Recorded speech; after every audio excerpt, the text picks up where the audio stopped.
Mesdames et messieurs, très heureux d'être au rendez-vous de votre magazine Synopsis et magazine de la rédaction du canal Congo Télévision. Au menu de cette émission, l'insécurité à l'est de la République démocratique du Congo et Aquamod. Voilà ces sujets qui va constituer l'ossature de cette émission.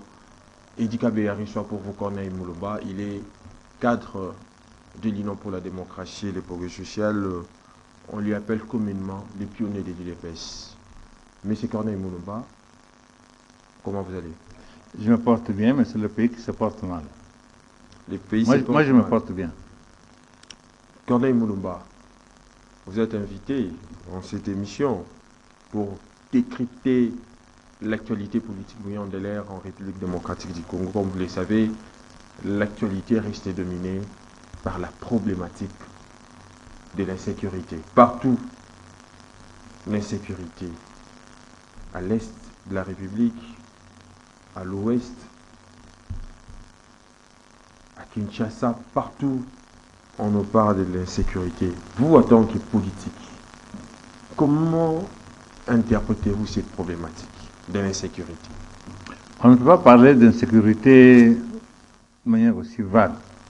Ici, je pense en toute sincérité que l'intégrité territoriale de la RDC n'a jamais été aussi menacée qu'aujourd'hui. Au nord, au centre, à l'est, ici à Kinshasa. Donc partout, le pays est pratiquement miné. Nous sommes encerclés. Nous allons développer cela peut-être dans le courant de l'émission, mais je crois que il est plus que temps de nous ressaisir parce que l'intégrité territoriale de notre pays n'a jamais été aussi menacée qu'aujourd'hui. Mais tout se passe comme si le clivage politique qui façonne notre espace politique n'avait pas de l'histoire. Vous vous souviendrez, à l'époque, vers l'accession de la République démocratique du Congo à la souveraineté nationale et internationale, cette question d'insécurité a bâti son plein. Et comment dire que l'intégrité territoriale de la République démocratique du Congo est menacée aujourd'hui comme jamais auparavant? Il n'y a pas de comparaison, en toute sincérité, il n'y a pas de comparaison. Oui. Vous avez, ici à Kinshasa, à Maluku, de l'autre côté du fleuve, Congo-Brazzaville, le Rwanda qui a acquis 120 km². C'est énorme. Ça veut dire qu'elle peut y déployer des armes, il peut y faire de plein d'aviation, il peut y déployer des milliers de soldats. Et Maluku, de l'autre côté, c'est l'équivalent de Maluku de notre côté. 3 minutes pour traverser le fleuve, de 1001 manières. Donc, Kinshasa est directement exposé. Comment est-ce que le Congo-Brazzaville, comment est-ce que Sassou Nguesso, qui a fait pression sur Sassou Nguesso pour qu'il cède cet espace? On ne sait pas. Ou on peut l'imaginer tout au moins. C'est-à-dire que Kinshasa est directement menacé. Vous avez au nord les mêmes Rwandais qui ont acquis 12 000 hectares au nord, au-dessus de l'Ibenge là-bas.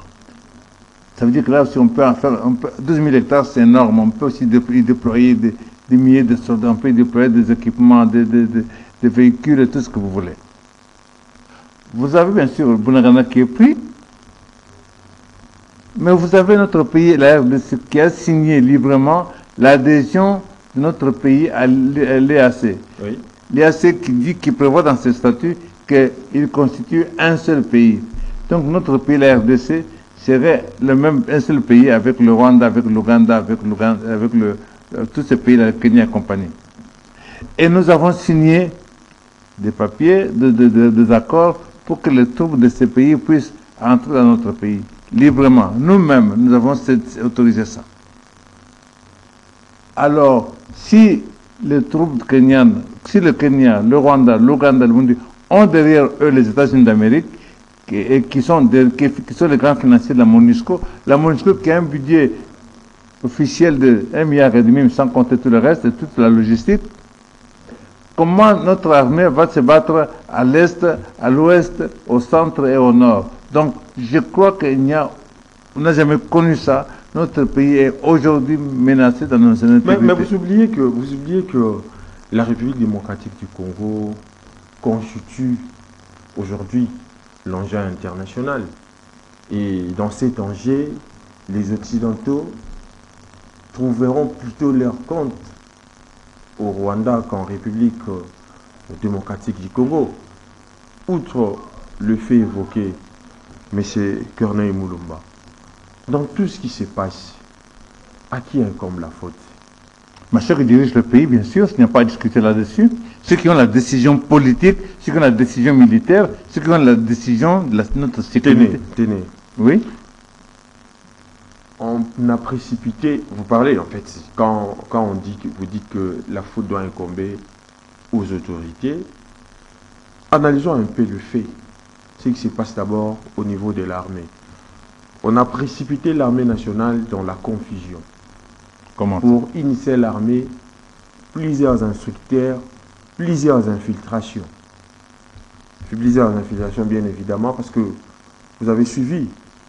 Il y a un général, le général Yav, qui est soupçonné d'avoir planifié un coup d'État avec les troupes étrangères.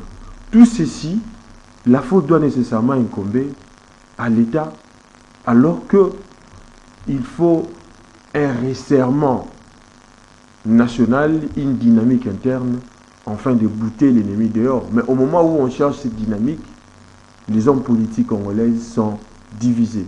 Non. Mais il est clair, il ne fait l'ombre d'un doute, que les premiers responsables, ceux qui ont les commandes du pays, ceux qui ont juré d'assurer la protection du Congo et des Congolais, ont la première responsabilité. L'armée, c'est eux qui dirigent l'armée, ceux qui doivent organiser l'armée, ceux qui doivent trier l'armée, au sein de l'armée, s'il y a des traîtres, quoi que ce soit, doivent épurer l'armée. Il n'y a pas d'excuse à ce niveau. Mais il n'y a pas d'excuse, s'il vous plaît, M. Moulumba. Oui. Il n'y a pas d'excuse. Oui. Mais quand même, les efforts entrepris par le gouvernement pour bouter l'ennemi dehors, il y a entre autres des mesures drastiques telles que l'état des sièges en vue de mettre fin à la présence des groupes armés à l'est de la République démocratique du Congo. Il y a l'envoi des troupes de l'EAC telles que vous l'avez énuméré. Mais tous ces efforts entrepris aux yeux de Corneille Moulumba, ça ne vous dit absolument rien. Non, absolument rien. État de siège, c'est un concept. La question est qu'est-ce qu'on y met? La question que moi je me pose est, depuis qu'on a décrété l'état de siège, on a formé combien de milliers de commandos? On a formé combien de milliers de parachutistes? On a fait quoi concrètement? En quoi est-ce qu'on a doublé au besoin notre armée? En termes d'armement, qu'est-ce que nous avons fait pour nous approvisionner en armement? Doter notre armée d'une armée sophistiquée, moderne, tout ça. Qu'est-ce que nous avons fait concrètement? C'est la question qui se pose. Mais vous oubliez, M. Corneille Moulumba, que les questions militaires, ce sont des questions sensibles qui ne peuvent pas être dites aux grandes dames. Mais ce que le gouvernement est en train de faire en coulisses, peut-être vous ne savez pas. Mais je veux bien, monsieur dit, je veux bien, mais je constate que Bunagana est toujours entre les mains des Rwandais. Notre armée, le Grand Congo, notre armée, à ce stade, n'a pas réussi à récupérer Bunagana. Non pas qu'elle ait combattu, mais parce qu'on a signé des accords. Mais les stratégies pour bouter l'ennemi hors de Bunagana ne peuvent pas être divulguées aux grandes dames. Mais je constate que... Non, ne parlez pas comme ça. Parce que bientôt 4 mois que Bunagana est entre les mains du Rwanda. Vous vous rendez compte quel message nous envoyons à notre peuple et à l'opinion internationale d'un pays faible qui n'a pas d'armée, qui ne peut même pas protéger quelques kilomètres carrés de Bunagana.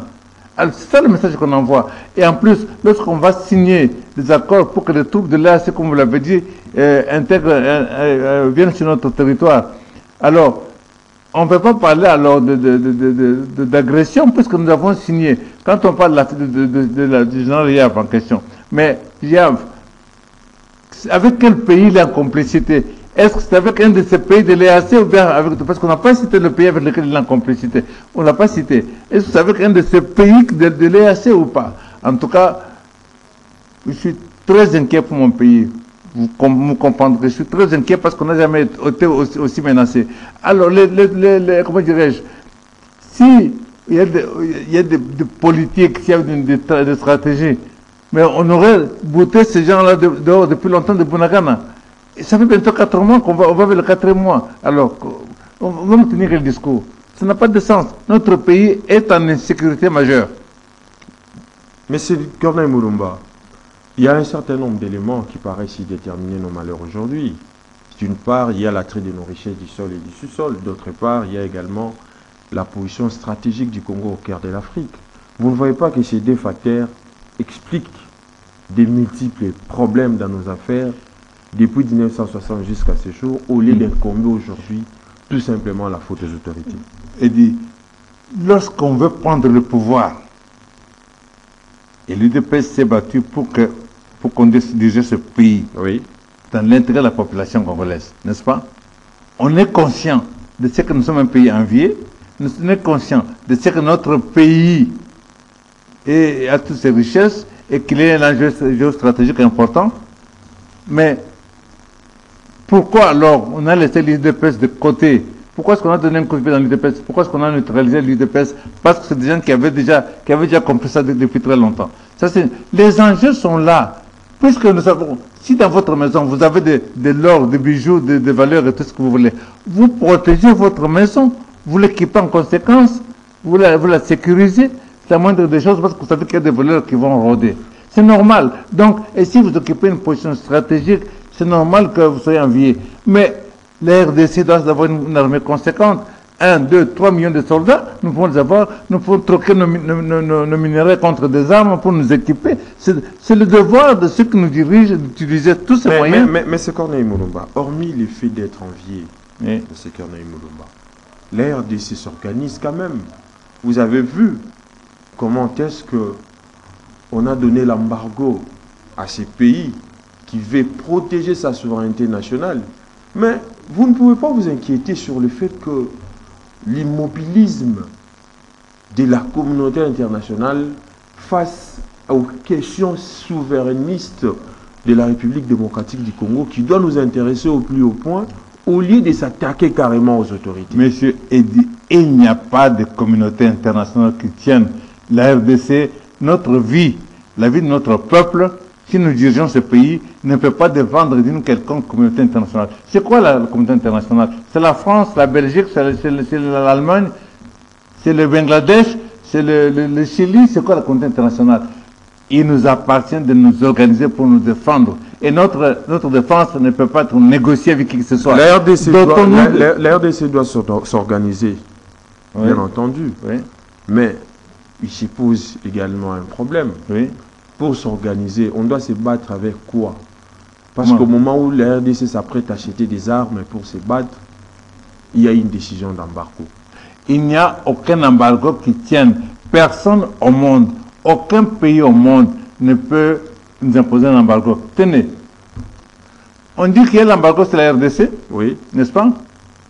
Et on entend le secrétaire général des Nations Unies qui dit que le M23 est mieux armé que la MONUSCO. La MONUSCO qui a un budget de 1,5 milliard. Le M23 avait été dissous, une partie des troupes était partie au Rwanda, l'autre en Ouganda.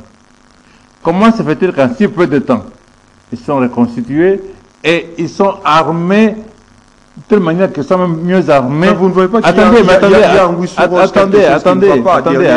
attendez, toute cette déclaration. Qu'ils soient mieux armés que la MONUSCO. Ça veut dire que nous ne pouvons compter que sur nous-mêmes et qu'il n'y a aucun embargo qui tienne. Quand on met sur l'embargo, ça veut dire qu'on vous lie les mains derrière et on vous dit de vous bagarrer avec quelqu'un qui, lui, là, ses mains libres. Vous allez vous battre comment? Donc, ça ne se négocie pas par tous les moyens, de nuit ou de jour, par le fleuve, par les hélicoptères ou par n'importe quel moyen. On doit se procurer les armes dont nous avons besoin pour défendre notre population. C'est pour ça que nous prétendons diriger le pays. On n'ambitionne pas de diriger le pays pour s'enrichir, pour se faire plein les poches ou pour quoi que ce soit. Non, c'est pour défendre le peuple congolais et défendre le Congo. Alors on doit assumer les responsabilités. Monsieur Corneille Mulumba, François Hollande, en séjour en République démocratique du Congo exhorte donc les Congolais à se mobiliser contre l'ingérence étrangère. Vous, en tant que politique, comment voyez-vous ça? Mais je crois rêver. Je crois rêver. Parce que la France, on voit ce qui se passe au Mali. Je ne pense pas que Sassou Nguesso ait autorisé l'occupation de 120 km² de l'autre côté sans la pression de la France, comme je ne pense pas du tout que le président centrafricain ait autorisé l'occupation de 12 000 hectares de terre sans qu'il y ait la pression de la France. La France a beaucoup de pays sur lesquels elle fait pression en Afrique, comme les États-Unis. Donc la France et les États-Unis se partagent le rôle. Alors, lorsque M. Hollande vient dire de mobiliser contre qui? Je vais entendre moi ce discours-là, qu'ils le tiennent à Paris. Je vais l'entendre sur TF1, sur France 24, disant notre pays ne peut pas aller soutenir, permettre que la RD soit menacée par des troupes qui viennent du Rwanda. Qui dit ça là-bas? Qui disent que la RDC est agressée par le Rwanda? Qui le disent là-bas? Alors qu'on veut pas nous endormir ici, on n'a pas besoin de ça. Mais quand même, le fait pour lui de s'impliquer par rapport il s'est impliqué en quoi? À cette situation, parce qu'il ne s'est pas impliqué. Parce qu'il a promis également de mettre en contribution sa personne, oui, étant un ancien président de la République, pour mener un plaidoyer à l'échelle internationale en vue de mettre fin à l'insécurité grandissante. Nous ne voulons l'entendre dire, là, va déclarer que nous, la France, que le président français dise que la RDC est attaquée par le Rwanda. Et que ça fait autant d'années que la RDC est agressée par le Rwanda. Avec derrière le Rwanda, notre pays, les États-Unis d'Amérique et compagnie, qui dénoncent ça là-bas. Mais il a aussi au cours de son séjour dit que tous les crimes commis contre la République démocratique du Congo ne restera jamais impuni. La France va s'impliquer pour cette situation. Pensez-vous qu'avec de telles déclarations, on vous endort. La France est impliquée également à cette situation d'insécurité? Il n'y a rien. Observez comment la France a géré le dossier rwandais, le dossier du génocide rwandais. Tous les amis de Kagame, tous les procès contre le Kagame et ses amis ont été, ont été balayés en France. Ça veut dire que Kagame est au pire aujourd'hui. Alors avec ça maintenant, il vient dire que les crimes en RDC seront impunis. Mais en RDC, nous comptons plus de 10 millions de morts. Qui s'émeut? On a vu comment la France s'est mobilisée en Ukraine. Il y a eu combien de morts en Ukraine jusqu'à ce jour? Mais vous avez vu comment ils sont mobilisés. Il faut même les armes et tout ce que vous voulez. Mais ne nous laissons pas endormir par tout ça. Si c'était que moi je n'aurais même pas accepté la visite, s'il fallait inaugurer un hôpital, il fallait inaugurer l'hôpital. Je dis aux Congolais, je dis aux politiques congolais, les partis politiques congolais, bon sang, où est-ce que vous êtes? Comment est-ce que vous vous taisez? Comment est-ce que l'UDPS s'était? L'UDPS ne veut pas se taire. Alors vous donnez raison à ceux qui ont neutralisé l'UDPS, le grand parti qui devait être le porte-flambeau de la défense des intérêts du Congo. L'UDPS c'était parce qu'on a neutralisé l'UDPS en mettant à sa tête des gens qui n'ont pas le niveau pour mener le combat politique. Non, vous permettez, l'UDPS... Je n'ai insulté personne, oui. J'ai dit ce que je pense. Oui. Ça c'est un, deux. On a neutralisé le Parlement. On a neutralisé le Parlement. Observez comment est-ce que, avec tout ce qui se passe là au nord, à l'est, tout ça, même pas une interpellation du ministre de la Défense. Même, attendez, attendez, s'il vous plaît. S'il vous plaît. Attendez, s'il vous plaît. La RDC intègre l'UAC de nos ennemis. Le Parlement ne dit rien. On donne le terrain ici à Maluku, on ne dit rien. Le gouvernement congolais, nous sommes dans un régime semi-parlementaire. Le gouvernement congolais, le Premier ministre est issu de la formation majoritaire. Quelle est cette formation majoritaire? Le parti du Premier ministre, je ne sais pas si c'est là 2 ou 3 députés, et même encore, je ne suis pas sûr, et dirige un parlement de 500 députés. Vous avez l'Union sacrée, dont il serait originaire, qui n'a ni statut, ni charte, ni... Et c'est ça le problème pour vous? Mais oui, mais parce que vous ne savez pas décider. On a neutralisé le Parlement, on a neutralisé le... Quand vous parlez de la neutralisation du Parlement, vous faites vraiment allusion à J'ai dit quoi? que le Parlement... Parce que le Parlement a un rôle à jouer. Mais j'ai dit, ce rôle consiste donc à légiférer. Pas seulement contrôler l'action du gouvernement. Contrôler l'action du gouvernement, bien évidemment. Et lorsque... Mais toutes ces choses-là ne sont pas faites par le Parlement. Et lorsque le pays est en danger, lorsqu'on est menacé, le Parlement, les députés devraient interpeller le ministre de la Défense, le ministre des Affaires étrangères. Comment ça se passe? Vous comprenez? Aucune interpellation à ce niveau-là. Comment est-ce que tout ça se déploie? Mais avez-vous le temps de suivre les débats sur l'état du siège? Vous avez suivi les débats? Nous suivons les débats. Où les gouvernements ont été, en fait, les membres du gouvernement ont été interpellés par les députés nationaux par rapport également à cette question de l'insécurité. J'ai dit ceci. Tout cela est en vain selon Corneille Moulouma. J'ai dit, ce n'est pas ce que c'est selon Corneille Moulouma. J'ai dit, Corneille Moulouma est un patriote qui a démontré plus de 40 années durant qu'il s'est donné pour ce pays. Et pour moi, voir en 2022 notre pays aussi insécurisé, notre pays risquant de disparaître, j'ai dit que ça me révolte. Il faut aussi laisser... Ça me révolte. Vous comprenez ça? Il faut aussi laisser l'UDPS tranquille, mais c'est qu'on est pas. L'Union pour la démocratie, pour le progrès social, ces grandes formations politiques qui a milité pour l'avènement de la démocratie dans notre pays. Et je ne reconnais rien de ce qui s'est passé parce que l'UDPS, c'est pas ça. L'UDPS a combattu contre la dictature. Et nous avons combattu contre la dictature avec notre sang, avec notre argent, avec notre chair. Et on a payé le prix pour ça. Et après, alors, et il n'y a plus rien aujourd'hui. Il n'y a plus rien. C'est ce que vous pensez. L'UDPS est complètement neutralisé. L'UDPS est complètement neutralisé. Est-ce que vous entendez l'UDPS sur les questions de notre pays, de la politique économique et sociale? Il n'y a rien. Il n'y a rien. Mais Kabouya organise des matinées politiques. Qui ça? Kabouya. C'est l'actuel secrétaire général. Il organise des matinées politiques. Il est arrivé là comment? Il est arrivé là comment? Oui. Est-ce que Kabouya peut être secrétaire général de l'UDPS? Pourquoi pas? Mais attendez. Pourquoi pas? Est-ce que vous savez ce que c'est que l'UDPS? Est-ce que vous savez ce que c'est que l'UDPS? C'est quoi l'UDPS, M. Corneille Moulouma? C'est le plus grand parti politique de ce pays. Oui. C'est un parti qui a eu pour dirigeant Etienne Tshisekedi, Liaou Marcel, Vincent Boakem, Kiba Samaliba, Forcin Birindois. Et ces gens de cette trempe-là, tu les remplaces par les Kabouya. Non, à vous entendre parler, Kabouya est incompétent. Mais il n'est pas à sa place. Il est incompétent. Attendez, c'est un bon militant. Attention. Seulement un militant. Je vous réponds. L'UDP, c'est un grand parti politique. Pas un bon secrétaire général. Attendez, c'est un parti, comment dire, parti de masse.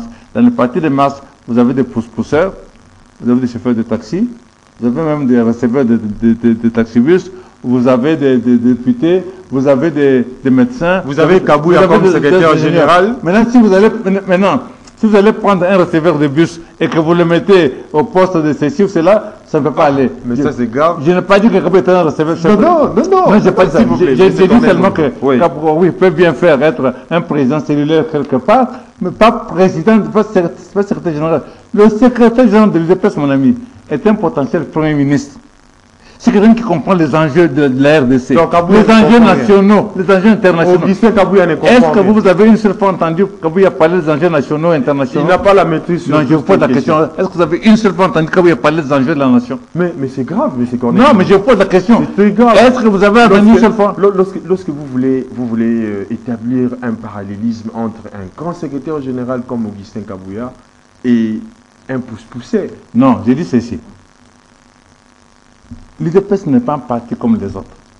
J'ai l'habitude de dire ceci. Quand vous êtes amené, soit à exercer des fonctions au sein de l'UDPS ou à l'État, ou pour le compte de l'UDPS, sachez que vous portez sur votre dos les sacrifices des millions de Congolais. S'il vous plaît, vous portez sur le dos des morts, vous portez sur le dos de la vie des orphelins, et sur des millions ici dans ce pays. Alors vous ne pouvez pas rigoler et vous ne pouvez pas nommer jamais dans un congrès de l'UDPS un Kabouya peut sortir secrétaire général. Jamais. Mais c'est un bon militant. Attends, ne confondez pas les choses. Je ne mets pas en cause l'individu. Mais qu'est-ce que vous reprochez les Britanniques disent ceci. Les Britanniques disent ceci. L'homme qu'il faut à la place qu'il faut. Mettez chacun à sa place. À l'UDPS, vous avez des professeurs d'université, vous avez beaucoup d'autres choses, tout ça. Mettez chacun à sa place et la maison ira de l'avant. Mais selon vous, selon Corneille Moulumba, quelle est la place qu'il faut pour Augustin Kabouya? Écoutez, s'il a déjà un comité cellulaire quelque part, ce sera bien. Pas le poste de secrétaire général. Secrétaire général de l'UDPS, vous vous rendez compte, c'est l'équivalent de François Hollande. Mais c'est l'équivalent de François Hollande, non? François Hollande était secrétaire général. Corneille Moulumba. Parlons d'une intervention militaire en République démocratique du Congo.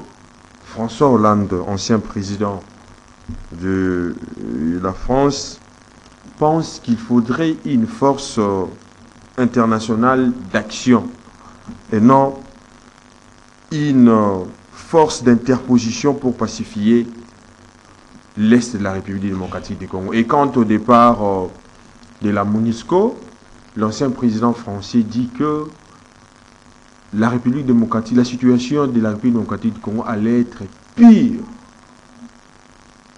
si la MONUSCO n'était pas présente. Monsieur Eddy. Donc, selon François Hollande, c'est la MONUSCO qui est en train d'atténuer la situation d'insécurité à l'est du pays. Qu'en dites-vous? Monsieur Eddy, c'est mon pays à moi, la RDC. C'est ma terre et ce n'est pas la terre de François Hollande. Je paierai les conséquences de tout ce qui va se passer. Pas François Hollande. Il peut venir faire ses déclarations, la nuit, prend l'avion, il part. Ce qui va se passer dans le pays, c'est nous qui allons le payer. Et j'ai dit, et je répète, la population de la RDC est l'équivalent de la population, la somme des populations des pays qui entourent la RDC. La RDC est une puissance. Que la RDC, c'est d'autres des dirigeants qui comprennent qu'ils risquent de une puissance, qui n'ont pas à aller négocier à Luanda ou ailleurs, à gauche, à droite. Dotons la RDC d'une armée de 2-3 millions de soldats. Ils sont là, nous avons plein de jeunes pour ça. Équipons-nous, utilisons nos minerais pour acheter les armes, pour troquer les armes contre les minerais, comme nous faisons des armes contre les routes. Et équipons-nous en conséquence. On n'a pas à aller négocier. La MONUSCO doit quitter ce pays le plus tôt. Pour moi, il faudrait que d'ici décembre, la MONUSCO puisse quitter. Et comme les autres, ceux qui soutiennent la MONUSCO, sentent qu'il y a une contestation contre la MONUSCO pour qu'elle parte et qu'on envisage son départ. C'est comme ça qu'ils ont précipité en faisant pression sur nos autorités pour que nos autorités intègrent l'EAC, continuent les accords. Comme ça, les troupes des pays de l'EAC vont être dans notre territoire au lieu à la place de la MONUSCO. Parlons un peu de la diplomatie. Et comment est-ce qu'on allons les chasser après? Ils sont là pour de bon. Parlons de la diplomatie, M. Corneille Moulumba. Dans une note rédigée le 23 septembre 2022, l'ambassadeur congolais accrédité en République centrafricaine avait pris sa plume. Il a écrit une note confidentielle en l'endroit du président de la République, Félix Antoine Tshisekedi Tshilombo, par le canal de son conseiller. Mais fort malheureusement, cette lettre de confidentialité a été étalée au grand jour. Une lettre qui étaye la situation de l'insécurité, où il a vu également la présence des rebelles du M23 dans les frontières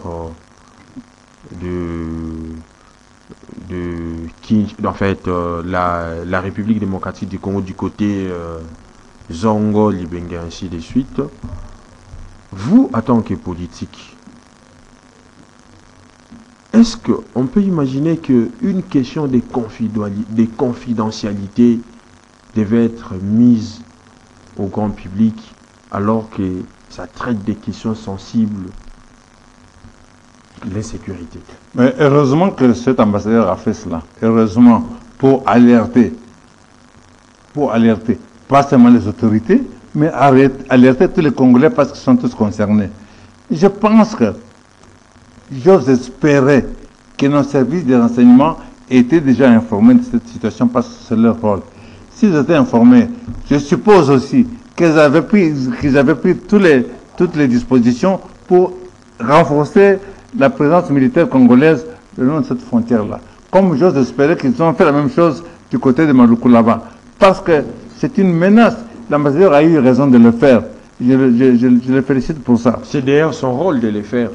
C'est son rôle. Il l'a informé. Il a fait mieux, c'est informer l'ensemble de la population congolaise parce que ça nous concerne tous. réveillons-nous, que les partis politiques cessent d'être registrés dans des bêtises, que toutes les organisations cessent d'être discrètes dans des bêtises, dans des futilités. Mais la question que l'on doit se poser de toutes nos lèvres, c'est de savoir qui a donc fouillé cette lettre de confidentialité à... Ça, ce n'est pas important. Ça, c'est pas important. C'est pas important. Ce qui est important, c'est le fait de dénoncer. Que maintenant, nous savons que personne ne peut prétendre d'ignorer. Aucun militaire, aucun membre du gouvernement, aucun député ne peut ignorer que là, il y a les troupes, le Rwandais amasse des troupes au nord de notre pays, comme ils les amassent de l'autre côté, à Brazzaville, à Kinshasa, comme ils sont à l'intérieur de notre pays. Mais puisque nous acheminons déjà petit à petit vers la fin de cette émission, M. Corneille Mulumba, une toute dernière question.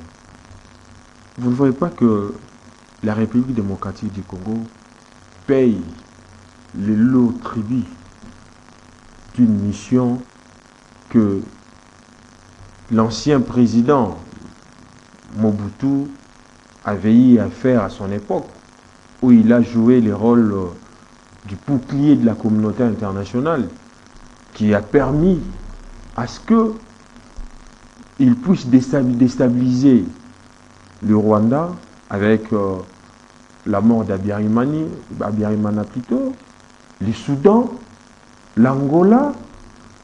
Vous ne voyez pas qu'aujourd'hui, c'est la République démocratique du Congo maintenant qui paye les tribus les plus lourds. Non. Nous sommes dans un autre monde. On n'a pas pleurniché. Nous sommes en 2022. Quelles sont les réalités de 2022 et comment nous devons protéger notre pays, comment nous pouvons protéger... Mais les réalités de 2022 sont donc là. Comment protéger notre population et comment faire en sorte que la RDC joue son rôle de pays leader de l'Afrique, en commençant par l'Afrique centrale et tout le reste. On ne nous importune pas des petits pays minuscules comme le Rwanda et le reste, parce que derrière eux, il y a les États-Unis et tous ces pays-là, la France et tous ces pays-là. Et je regrette que du haut de la tribune des Nations Unies, le président de la République n'ait pas dénoncé ces puissances-là, au lieu de se limiter à désigner le Rwanda qui n'a aucun moyen, aucune force pour nous faire la guerre. Ce sont eux qui arment le Rwanda, ce sont eux qui équipent le Rwanda, bien sûr. Mais selon vous, le président de la République devait faire quoi alors? Mais ce sont, je répète que... Il devait dénoncer ce pays. Tu connais tous ces pays qui menacent la RDC, tu connais? Alors, si, au sommet de l'État, on ne sait pas que c'est les États-Unis qui sont derrière le Rwanda, l'Ouganda, la MONUSCO, qui finance la MONUSCO et compagnie, si la guerre dure pendant 24 ans et que la CIA et compagnie ne sait pas ce qui se passe et que nos services ignorent ce qui se passe, alors nous avons un sérieux problème. Alors la guerre ne va pas se terminer parce que nous refusons de citer ceux qui nous font la guerre réellement et nous marchons avec eux, les armées et la compagnie, bras dessus, bras dessous. Et si on cite, oui, cela va faire quoi alors pour le pays? Attention, si nous citons, nous alertons. J'admire les dirigeants maliens du haut de la tribune des Nations Unies. Ils n'ont pas hésité à désigner la France. Ils n'ont pas hésité. Mais le chef de l'État n'a pas aussi hésité à désigner la... Mais le Rwanda, c'est rien. Mais sur le plan le Rwanda, c'est un petit pays. Non. Nous voyons le Rwanda. Non. Mais pourquoi citer le Rwanda? Non, le Rwanda est un pays minuscule qui ne peut pas nous faire la guerre. Alors, disons clairement, à l'Est, le massacre qui est à l'Est, tous les millions de morts qui est à l'Est, ça vient d'où? Qu'est-ce qui est provoqué pour ça? Qui finance ça? Qui finance qui fait que les M23 sont mieux équipés que la MONUSCO? Voilà ce que le chef de l'État aurait dû dénoncer, mais il ne l'a pas fait. Et ça, je le regrette beaucoup. Pour terminer, M. Corneille Mulumba, les phénomènes Kuluna bat son plein dans la ville-province de Kinshasa. Dans chaque commune, on parle toujours de ces problèmes, de ces phénomènes. Comment analysez-vous cette situation? Le phénomène Kuluna ne se terminera pas tant qu'on n'a pas attaqué le problème à la source. Le problème à la source, c'est quoi? C'est la misère, c'est la pauvreté, c'est la famine, c'est le chômage, c'est le plan social. Attaquons-nous là. Ce n'est pas un problème des parents? Mais allez, vous êtes parents. Si vous rentrez à la maison qu'il n'y a pas à manger, vous faites quoi? Ce n'est pas la délinquance parentale. Mais attendez, vous allez faire quoi? Mais c'est ça, non? C'est lié. Je dis, vous rentrez à la maison, il n'y a pas à manger, vous faites quoi? On va patienter. Vous allez patienter. Jusqu'à ce qu'on va trouver à manger. Aujourd'hui, vous ne mangez pas, demain vous patientez, après vous patientez. Oui, vous peut-être vous patientez. Et cela va vous pousser à toucher les enfants ne vont pas patienter pendant 3-4 jours. Nous sommes un pays agricole. Qu'est-ce que nous faisons au lieu de perdre de l'argent dans des histoires sans tête ni queue? Donc selon vous, on doit incomber la faute à l'État. Je te réponds, non. Donc mais l'État est là pour ça. Mais vous ne voyez pas que les parents aussi ont une grande responsabilité. L'État est là pour ça. Alors, donnons la possibilité aux jeunes d'aller faire des champs, équipons-les avec des tracteurs au lieu d'acheter des palissades. Au lieu d'acheter des palissades, au lieu d'acheter des palissades. Attendez, au lieu d'acheter des palissades, achetons des tracteurs. Est-ce que vous comprenez ce que je dis ou pas? Au lieu d'acheter des palissades pour députés, achetons des tracteurs pour que les gens aillent cultiver. Mais ce qui se passe à Kanyamaka, c'est on n'a pas acheté des tracteurs, on n'a pas acheté quoi que ce soit pour impulser une dynamique pour l'agriculture. C'est vous qui venez de dire ici que les colons là-bas sont pleins à Kinshasa. Oui. Et je réponds que tant qu'on n'a pas attaqué vraiment la source, c'est-à-dire tant qu'au lieu de gaspiller de l'argent dans des dépenses inutiles et futiles, et qu'on achète à la place et des espaces pour cultiver, et des tracteurs pour les jeunes qui aient cultiver, produire quoi là-bas, alors on continuera à voir les champs. Mais les pauvres médias, il n'y a pas de raison. Les efforts que le gouvernement fait, comme on dit chez nous, il n'y a pas de raison d'avoir un tel chômeur en RDC. On a le moyen de mettre tous les Congolais, tous les jeunes au travail, aidons-les, encadrons-les. C'est ce qu'on attend de l'État. C'est ça qu'on attend d'un gouvernement. C'est ça qu'on attend d'eux. Si le gouvernement ne joue pas son rôle, alors on aura plein de colonnes à gauche, à droite. Et c'est pas fini. Fin de cette émission. On se retrouve le vendredi prochain avec un autre invité. Mais d'ici là, portez-vous bien et bonne suite de programme sur Canal Congo Télévision.